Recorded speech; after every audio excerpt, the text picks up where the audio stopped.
From New York, Primetime Live continues. Once again, Diane Sawyer. And as promised, joining us live from her dressing room backstage at the concert, the next manager of the Yankees, Cher. Are you taking the offer? Absolutely. I couldn't do any worse. I don't know, you might ask Billy Martin that. I don't know. I'd rather have it be football, because if the truth were known, I really love football. Oh, all right. Well, we'll see what kind of offers come in. I have to say, though, your recent times have only been slightly less turbulent than Mr. Steinberger's, in the sense that everybody has been reeking about the fact that MTV, not exactly a citadel of propriety, thought that your video was so shocking that it shouldn't show it until after 9 p.m. at night. What, is that the point, to see how far you can go? Not really. I mean, I didn't plan that would be what would happen, but, you know, if that's what they want to do, that's okay. Well, actually, it really helped me. Helped? You mean help sell the record? Or? Yeah. But, you know, I honestly didn't, you know, I wasn't really looking to shock anybody out of their mind with that outfit. It's the same kind of stuff you could see on the beach. You don't see anything more. Well, it's arguable. We won't go into inches and micro inches here. But a lot of people say, you know, what about the kids? Is there nothing that we should keep from kids? Nothing that kids shouldn't see? Well, if that was the problem, mothers were calling up saying that they felt that it would be better if it was at a later time. That's why I can't really argue, because if I was, you know, if it bothered me the way it bothers other women, I would have to go along with it. So 9 o'clock, it's not bad for me. I understand it. What does shock you? Ooh, presidents that don't tell the truth. Let me ask you about your son, about Elijah standing there on stage, 13-year-old, watching his mother out there in front in that outfit. What does he think, and what does he say to you? He doesn't say much to me. I mean, he's my child, you know. He thinks it's fine. We have, you know, I must tell you, I have different rules. I have different things that bother me. It's like I would rather see someone naked telling the truth and having morals and being worried about people's rights to privacy and having people have some place to live than worrying about how much clothing they have on. All right. Maybe we'll see what happens if you run for office. I'll tell you what a woman sitting next to me at the concert said the other night. She said, do you think that it's the young men who keep her looking that way?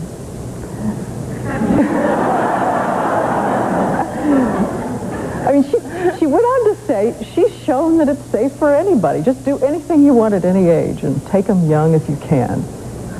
Well, you know, I don't see anything. I don't go up to young guys and hold a gun to their head and say, date me, you know? Old men don't like me. Old men don't like me. They just don't call. No. Actually, I didn't. I got a proposal from one, but he was married, so, you know, how far can you go with that? You said what men are just dessert, anyway? No, I didn't say just dessert. I said men are not necessary. They're fabulous, but you don't need them to live. Well, let me ask you about one who thinks, apparently, or thought that you did.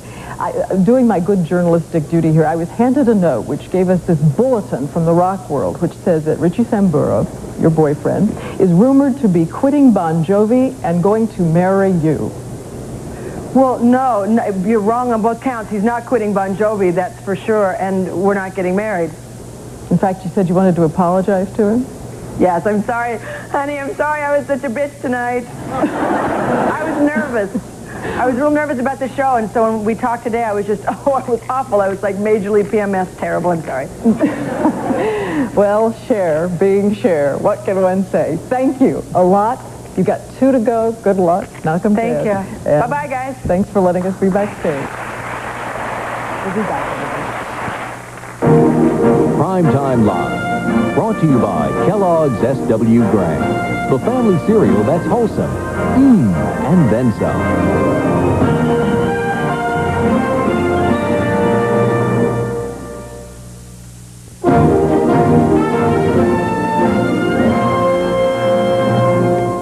Congressman Barney Frank, the liberal Democrat from Massachusetts, is at the center of the latest sex scandal on Capitol Hill. And Congressman Frank is an acknowledged homosexual, we should say. What he is accused of is acquiescing and allowing a prostitution ring to be run out of his own apartment. Well, Frank says in 1985 he admits he answered a want ad, a sex for pay want ad for a prostitute, a male prostitute. They had a sexual relationship for a brief period of time. Frank said then he kept him on as a housekeeper, and he wanted to do that because he wanted to help this guy shed the life of prostitution. Frank says that a year and a half later, when he discovered that his apartment was being used by this man as a place for prostitution, he fired him. But the man, Stephen Goby, says Frank knew what was going on all the time. Frank has asked for an ethics committee investigation in the House of Representatives to clear his name. Now, here is some of what Frank and Goby have said about the case. Yes, it is true that I hired him with personal funds because I thought I could be the influence, among others, in getting him to stop being a prostitute and stop using drugs and get a constructive job. It never used the government. It never involved anything but my personal money. And his suggestion that I knew what he was doing is just a lie. His suggestion that he was procuring sex partners for me is a lie. Stephen Goby, Frank's one-time associate, shown here before the story broke, insists on silhouette lighting to accuse the congressman of knowing more than he admits. Oh, he was very aware. He knew what was taking place. He knew that there were clients coming to his house, as long as the clients weren't there when he was there. I made a misjudgment. I thought I was going to be a liberal who got involved directly with an individual who needed help, that I had an individual who was going to get help, and he took me. Congressman Frank says he was taken. Diane, what do you think? Do you think this is Frank's private business, or should the House of Representatives properly get into it? Well, the House is going to investigate. He called for it. Obviously, if he condoned it, if he said to them, and I find it very hard to believe, go ahead and run your ring out of my house, be sure and turn out the lights and empty the ashtrays when you're done.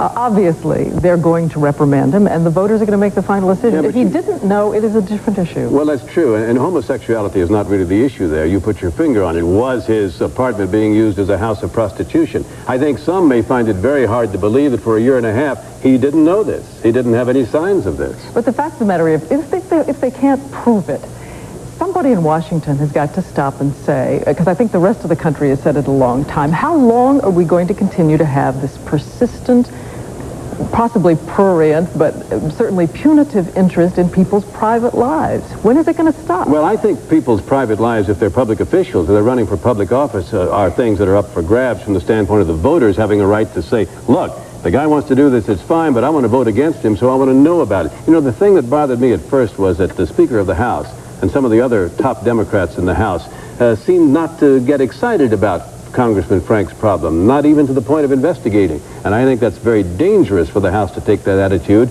and for the Democratic Party to take that attitude.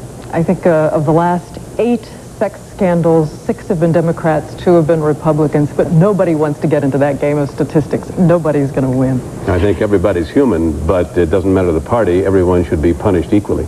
Well, there's a lot to talk about at this end of the summer, and we'll ask you to join 2020 tomorrow night, and hope we'll see you again here next week.